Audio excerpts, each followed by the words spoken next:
So he divided to them his livelihood.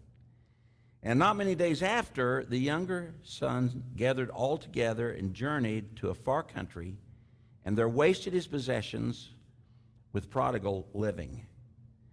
But when he had spent all, there arose a severe famine in that land, and he began to be in want. Then he went and joined himself to a citizen of that country, and he sent him into his field to feed swine. He would gladly have filled his stomach with the pods that the swine ate, and no one gave him anything. Now, verse 17, the next verse, is the pivotal verse of this story, and it is the basis of the message that I want to share with you today. Verse 17, but when he came to himself, he said, how many of my father's hired servants have bread enough and to spare, and I perish with hunger? I will arise and go to my father, and will say to him, Father, I have sinned against heaven and before you, and I am no longer worthy to be called your son. Make me like one of your hired servants. And he arose and came to his father. But when he was still a great way off, his father saw him and had compassion, and ran and fell on his neck and kissed him. And the son said to him, Father, I have sinned against heaven and in your sight, and am no longer worthy to be called your son. Now, you may remember that when he planned to go home, he said, I'm going to say these words to my father. But you may also remember he had more that he was going to say. He was going to begin his petition to his father for reconciliation. He's going to begin by saying, I've sinned against heaven and in your sight. I'm not worthy to be called your son anymore. And then he was going to say, so Father, if you would just make me like one of the servants. Let me move out with the hired servants. That was his plan. And he started his speech just like he had planned it, but when he got so far as confessing his failure and said, I've sinned against heaven and in your sight, I'm not worthy to be called your son. That's where his father stopped his speech. And the further discussion was over, because that's when the father took control of the situation. The father said to his servants, bring the best robe and put it on him. You don't do that for the servants. That's for the son. You put him the best robe, and said, put a ring on his hand, sandals on his feet. That ring was the signet of the home. It was like, now you can sign checks for your daddy. You got the family crest. You got the family ring, seal on your hand.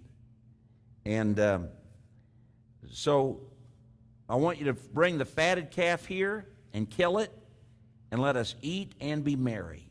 For this my son was dead and is alive again. He was lost and is found. And they began to be merry.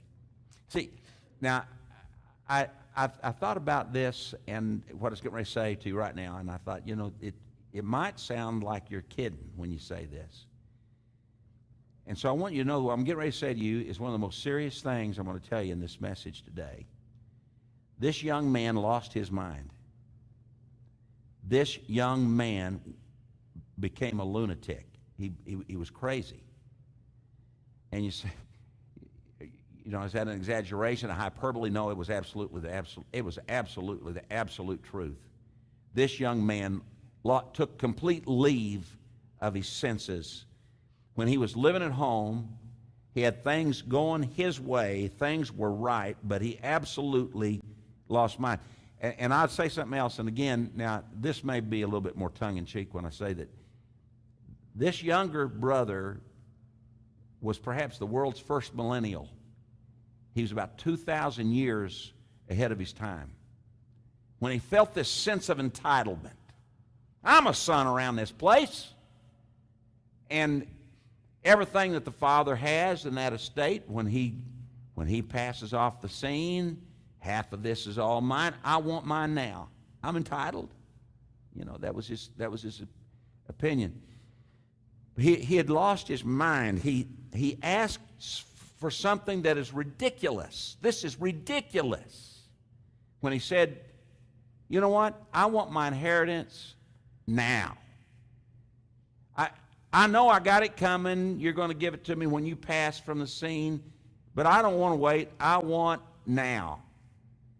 And the father granted his request. I don't know all that went into it, but he had to take a account how much he was worth. He had to come up with a net worth, divide that by 2, and say, all right, son, this is what you would receive if I died.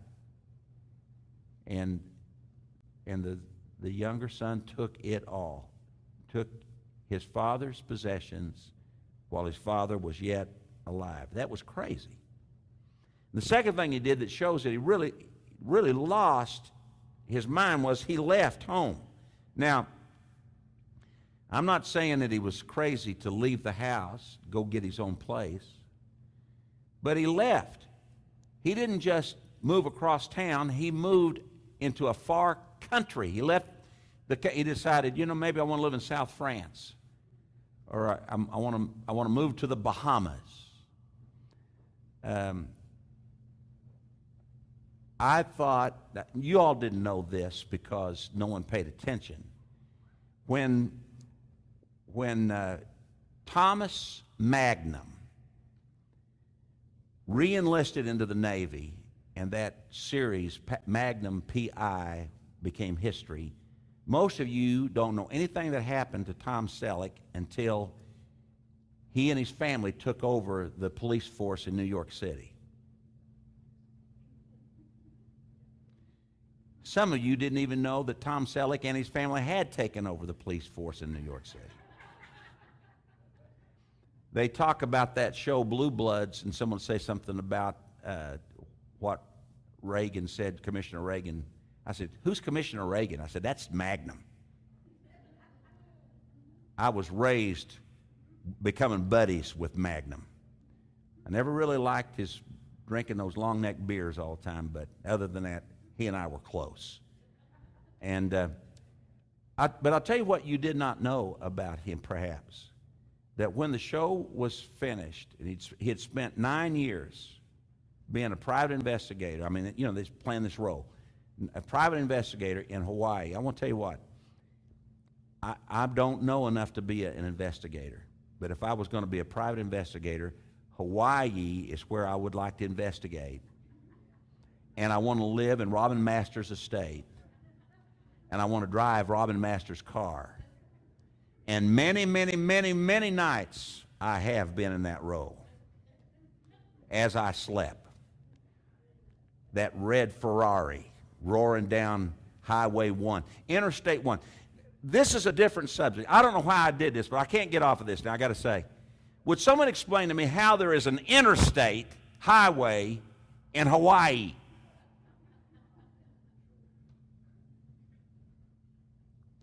To be interstate, it's got to go from one state to another. And if there's any state that's connected to Hawaii with a bridge, it's a long bridge. Back to my point, I've gone so far away from this message. I got to back up to talk about Magnum. When this program was over, Tom Selleck moved to Barbados. Barbados is a small country island in the Caribbean, far south of the Caribbean area. And somewhere he got a red Ferrari.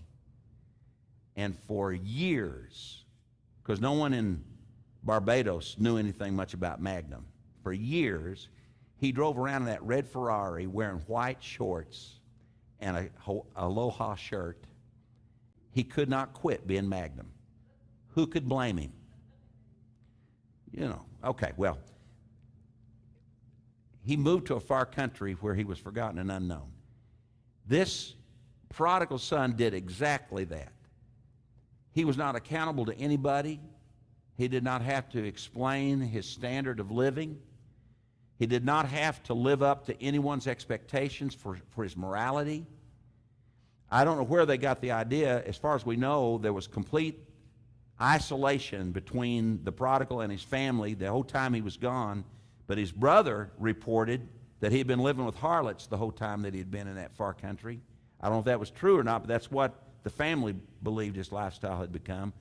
He completely forsook everything that had been invested in his life, his entire life. You know, I'll tell you something.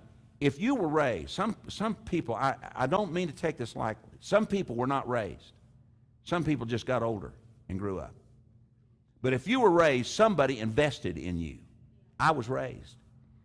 And with the investment that my mother and my father put in me, and my grandparents put in me, there was an expectation by them for a return, that I would somehow live up to what they invested in my life.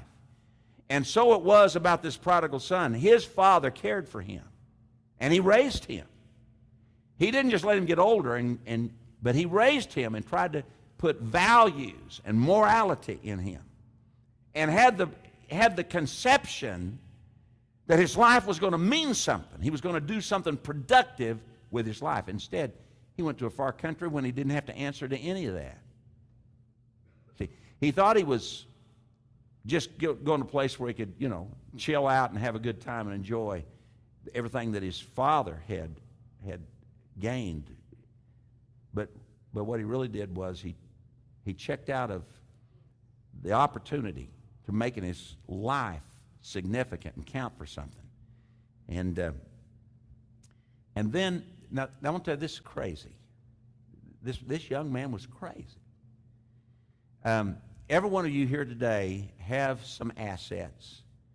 And I'll grant you that some have more assets than others. Someone got the idea that everyone is supposed to have the same amount of assets. That's called socialism. We don't have the same kind of assets. You've got what you've got to start with. But the fact is, in our country, what you do with those assets are up to you. And you'll have to figure it out. You'll have to take some of those assets and you'll live on them. And you'll have some of those assets that you will invest in your own future. And some of those assets you'll invest in the lives of other people. That's what you've got. And it's crazy to take all your assets and waste them on prodigal living. That's insane. I've heard of people that have wasted vast fortunes. And I scratch my head and say, how could you possibly take $20, $30, $40 million, waste the whole amount, and not accidentally have something left over to show for it? But there are people that have absolutely done that, and that is insane. Let me tell you, that is insane to do that. But this is exactly what the prodigal did. He took everything that his father had invested in his life, and he wasted the whole thing. He had absolutely nothing left to show for it. And what's worse is, when it was all gone, he found that the land that he had moved to, this far country that had been so attractive to him, fell into a recession or a depression or a famine. And in that condition, now he notices that the money's all gone, because not only does he not have money to waste, he hasn't got any money to live on, and there's not a job. Everybody thought there's going to be jobs. Everybody thought there's going to be jobs. When President Obama became president, he had 1 million shovel-ready jobs. Then he found out no one wanted to use shovels.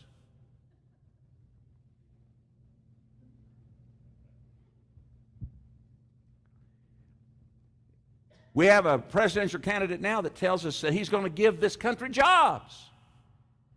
And that is a sign of a national prosperity if there's jobs. And this boy didn't go to that country to get a job. He could have got a job at home. He'd gone there to get away from a job, but now he's looking for one, and there's not one. And so he takes an arrangement. He doesn't get to make money. He doesn't get paid by the day or the week or by the hour. He says, the arrangement is, if you will just go down and feed the hogs, then you'll have a place to stay. You can sleep in the hog pen. With no arrangements for food, then his only choice was to sleep with the hogs and eat with the hogs. Man, that sounds great. And he still was crazy. He moved to the hog pen and thought life was great. He was eating pig food. But something happened that changed his life when he came to himself. You know, our country has begun this very same journey. The nation, as a nation, we collectively have begun this journey. We thought somehow a few years ago that it was the right thing to take our military personnel and force them to share showers and sleeping areas and combat zones with others who had alternate sexual orientations. See, I worked on that statement. That's my politically correct statement for the day. We started that journey when we went crazy, and now we've continued that journey, so we've become so stupid as a nation, we don't even know what restroom to go to now. That shows we've lost our mind as a nation. This is insane. We're crazy. And that was the journey of the prodigal. He went so far that he was living in these completely crazy arrangements. Your job is you go out and take care of the pigs, and your reward is you get to sleep with them and you get to eat their food. And for a while he thought that was normal. It's so bad that we got in a bad situation, and we've lived in a bad situations for so long that we think it's normal, that this is the normal way to live. Here had been this son of somewhat of a wealthy landowner, and he had lived a life of comfort. Sure, I'm sure he had responsibilities. That's what he ran from, was responsibility. But he had a wonderful life, and he degenerated to sleeping with hogs and thought it was normal until he came to himself. He came to, thank God that he came to himself. Thank God that when I see somebody whose life is on the road to destruction, I know there's hope. They might come to themselves. And when I speak to this congregation today, I don't see anyone that looks like that you are feeding hogs today, but only you know what road you're on. Only you know if you're headed in that kind of a direction or not. Only you know that. And once someone starts this journey, it may seem like there's no hope for them, but the fact is there is hope. Maybe they'll come to themselves. I was talking to a good friend of mine yesterday, and some of you know him. He's got a very prolific ministry, and his ministers literally coast to coast. And he said something to me about a drug addict. He said that that this particular one said, I don't know how you feel about this, but said, we prayed with him. He prayed. But every time we are away from him for just a few days, we find that he is prone to go back to it. And we don't know, do you say that he got saved? Or what do you say about someone like that? He asked me that question. I said, you know what? I'm thinking about the kids that were taught different, but they got them a pack of cigarettes, and they were maybe young teenagers or even preteens, and they went out somewhere behind the barn, got the cigarettes lit up. And when they did that, they were doing it out of rebellion and disobedience. They were told not to do it. They knew not to do it, but they did it because it was rebellion. But later on, when they think, you know what, I don't want to do this anymore, they find that it's not just an act of rebellion anymore. Now there's a bondage. And that drug addict that first violated what his conscience told him was the wrong thing to do, but he did it anyway out of rebellion, just thought, we say, well, he made a wrong decision. And he made that wrong decision because it was his to make. But then one day he discovers that he has the driving urge inside him to repeat the same bondage over and over again until he no longer has a decision to make. And so he maybe repents of his sin, asks Jesus into his life, and he says at that time, I'm not going to do this again. But 48 hours later, he's jonesing for another fix. And you say, well, I read Crossing the Switchblade, and Nicky Cruz goes, listen, I don't have an answer for that. I also read about Oral Roberts that prayed for people and blind eyes was open. I don't see a lot of that happening in your church. I'm just telling you that this is the day we're in today. And this represents today a bondage. This represents an affliction. Now, I'm not saying it was an affliction when they started. That was their choice. But now they want to make another choice. And guess what? They find out that they are in serious bondage. That's what they find. And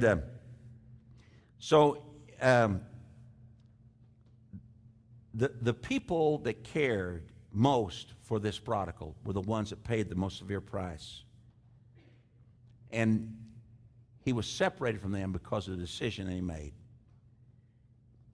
It cost him not only his values of what was right and wrong, but it cost him his sense of self-worth because he found himself living in, he would have never considered living in a pig pen when he'd been back home, but now I feel like, well, this is a normal place for me to live right here. That's what it cost to make this move. And it cost him his motivation. It cost him his dreams. I don't know what dreams he had. This is a parable. It's really a fictional story to make an illustration that Jesus gave, but I'm thinking about this young man, and I'm thinking he certainly had aspirations. He certainly had dreams. But when he was down in that pig pen eating pig food, every dream was dead. He had no aspirations. He had no motivation. He absolutely had destruction on every dream he had ever had. See, he couldn't see that sin was killing him until he came to himself. You know, when people are in trouble as a result of sin, they've got a long list of what went wrong. Like just bad luck. I just bad luck. I can see that prodigal, going to the casino and rolling those dice and seeing his fortune begin to go down. And you think, well, I'll roll one more time, and this will be the one that turns it around. Snake eyes. I'm just, and he said, well, just bad luck. My luck will turn until it's gone. It just wastes away. Well, just bad luck. It's one of those things. It was not bad luck. It was the decision he made when he left home. Well, it's just, I don't think I'm going through a bad spell. Bad luck. It's not bad luck if you're in rebellion against God. It is the results of the decisions that you're making. But you don't see it because you haven't come to yourself yet. And that young man did not see it until every last dime was gone. He couldn't see it, that it was killing him. It wasn't bad luck, and it wasn't the bad economy.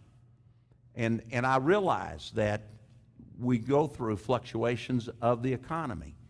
A few months ago, we've just had the darling of our congregation that we have just prayed for and saw her working against all odds, working her way through school, doing the school thing, doing the mom thing, making a living with a job while this is all going, and didn't know how in the world she's going to get through all that.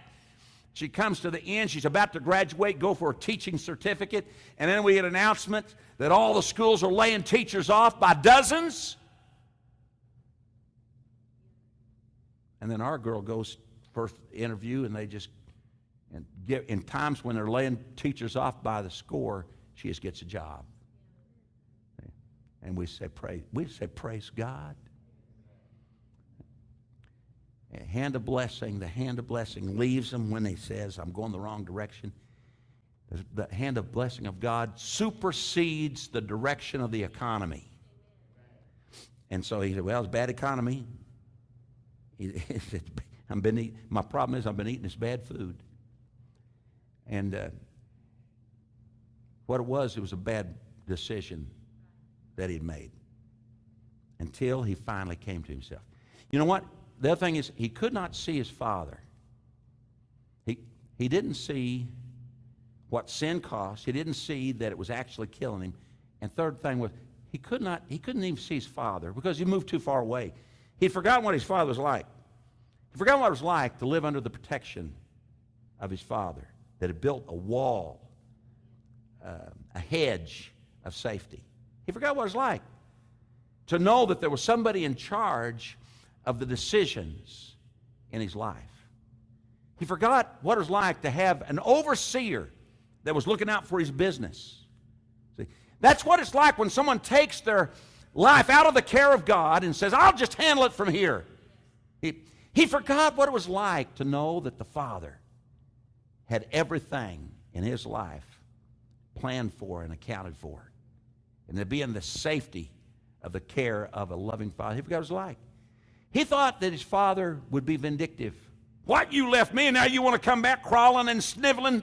You're an embarrassment to me to come back dirty like you've been sleeping with the pigs and all the neighbors see. He could just see these things being played out in the eyes of his father because he had forgotten what the father was like. He had been living away from the father too long. He had forgotten what it was like to feel the father's acceptance. He forgot that his father's heart beat with his heart and not against him. He forgot that his father did everything that he did with his own welfare and blessing in mind because he had been too far gone too long. Even when he came to himself, he said, I'm going to go and I'm going to say I've sinned. I'm going to follow in his mercy, and I'll just say, maybe you could make me like one of your hired servants because at least they've got enough to eat. He'd forgotten about forgiveness. He'd forgotten about reconciliation. He had been away from the Father too long. And so when he came to himself, he returned to his home, and he discovered, though he was expecting rejection, he was prepared mentally to be rejected and was hoping to get just a subordinate position. He did not realize that every night and day his father had stood from the porch and looked in the road that his son had gone away from him on. He didn't realize that his heart of his father was broken. He didn't realize that the father was looking down that road every day to see if he would see that boy coming back home. He didn't know that his father lived his life in expectation of the day that he would be reunited with his son. And so when he thought, well, maybe I can just go back and be a servant, that his father's plans was far higher than that. When the son dreamed of just getting back and having a place where he belonged and a decent type of job and enough food to eat, he didn't know that his father was dreaming too. And his father was dreaming of having the boy back at home. Not to have one heir at home, but two. He didn't realize that his father still had dreams for his future. When the younger son would command respect and admiration, when he would reach for his potential and achieve it, he didn't realize that the father's heart was still wrapped up in the life of the prodigal son that had wasted all his substance with prodigal living. Now, my question to you is, have you come to yourself? What I'm talking about is maybe the hard stuff that you are in right now is because you have moved too far away from God. A number of years ago, there was a couple that came to the church, was actually attended here for a little while before they together came to the altar one service, and we used to use this term. I don't know if you know what this means, but we used to use it. They prayed through. Now people kind of just pray till they get through, but the Lord touched their lives. They Their faces were bathed in tears. Something new had come into their life. Now, this couple, they were not living a bad life. They were not involved in a bunch of sinfulness, and they weren't drug addicts, and it wasn't anything like that. But he expressed it to me like this. He said, it's like, and he told me how many years ago. It seemed like he said 7 years ago. He said, it's like 7 years ago, we just went on a cruise and left Jesus on the shore. If you've done that, you've made a mistake. You've moved too far away from it. It's not that you've decided I'm going to do something wrong. It's just that I'm going to do it without God. I've moved. I'm moving on. And so if we have moved and then we suddenly discover that we're in hard stuff that don't feel right, it may be a result of a decision we made to move away from God. And it could be that the fights and battles and struggles that you're going through is not just common to men, but this is the results of decisions that you yourself have made. If you come to yourself, you might begin to realize that some of the things that you justify in your own behavior are really sin. I want to tell you two things quickly on this. And the first is that Jesus pointed out that sometimes we can see a fault in our brother's life and say, look here, let me get that speck out of your eye. And the whole time there is a log in our own eye. It's amazing how we can know that there's a speck in someone else's eye and we never noticed that there's a 2 before in our own eye. The other thing was when Paul really used in his writing to the Romans, said you are saying to another man, you're saying, well, you're an adulterer, or you're a thief. And when you say that, you show that God has put within you a sense of right and wrong. That's the consciousness of God. And then you turn right around and say, well, I don't really believe that there's a law of God. He said, your conscience has proved that there's a law. And so it's amazing how we can easily find the fault in someone else, and the whole time we've got a debilitating malady in our own soul, and we never notice it. We need to come to ourselves. I want to tell you quickly one final story as we close here this morning. This was in Old Testament times. The city of Samaria was surrounded by the Assyrian army. And it had been that way for a year. For a year, they didn't let anybody come into town and no one go out of town. Now, that doesn't seem like a very bad thing for a week, but in a year, there's been no food brought into town. There's been no trade. The city's been cut off, and it's caused a famine. And people inside the city, inside those walls, are starving to death. They would pay a year's wages to buy the head of a donkey to have something to eat. It was really pitiful. I mean, it was sick. And that's how bad it got. The Bible records this story. And outside the walls was this vicious army. The Syrians, they were feared by everyone at the time. And at that time, there were 10 men who were lepers. And they couldn't live in the town because the law would forbid.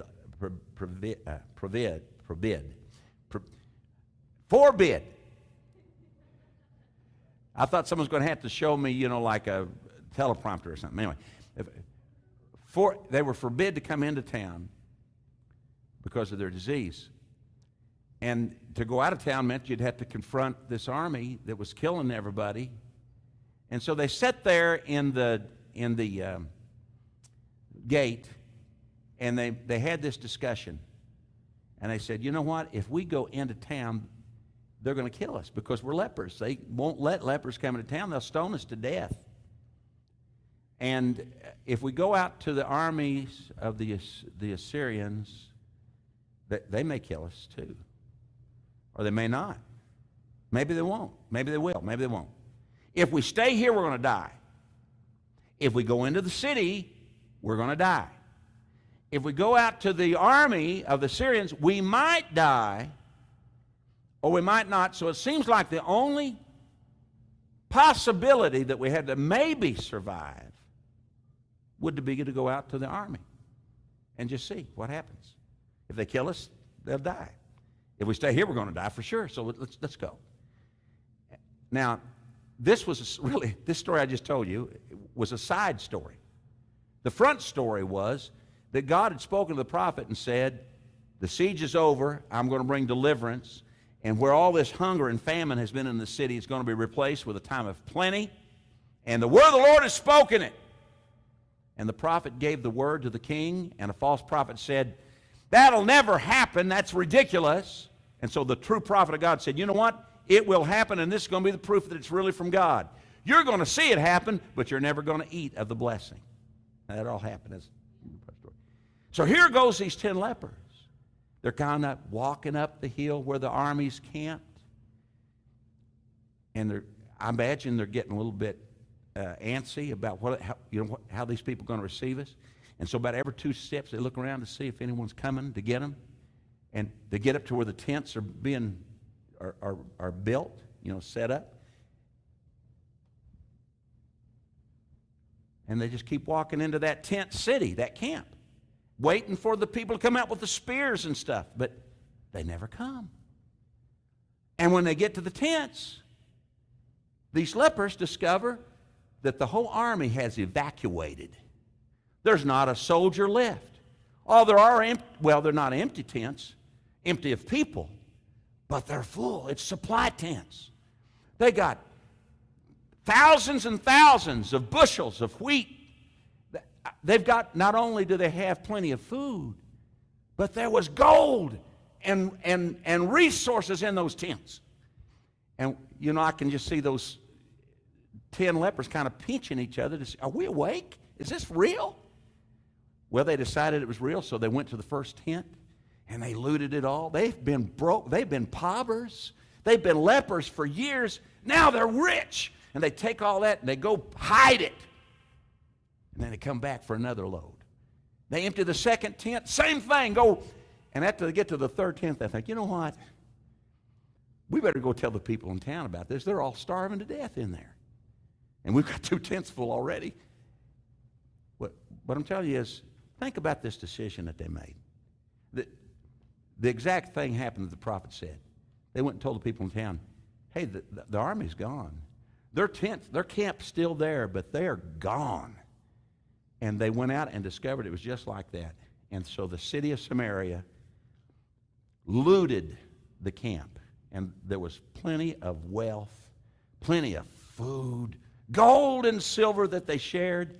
And the prophet that had predicted that it was all wrong and a joke, people were so excited about going out that city, and they trampled him under their feet, and he was killed by the crowd going after that loot. God's word was fulfilled. God's word was fulfilled. Of course, you knew that would happen, but I want to tell you about these lepers that said, we can't do good staying here. If we go into town, we're going to die. Maybe we should try something else. And you might justify, say, yeah, I'm living good. I go to church a certain amount of time. I read my Bible when I think of it. I pray, whatever your thing is, however you evaluate your life. But I'm suggesting to you, maybe you should, if you came to yourself, maybe you'd say, if I stay here, I'm going to die. But maybe if I go try something else, maybe if I go into that camp, that there'll be something good that will take place in my life. Maybe it's time for change. Maybe you should come to yourself and realize that what's going on in my life right now is not as good as it ought to be. I need to bring it to the Lord. I need to go home to my Father's house.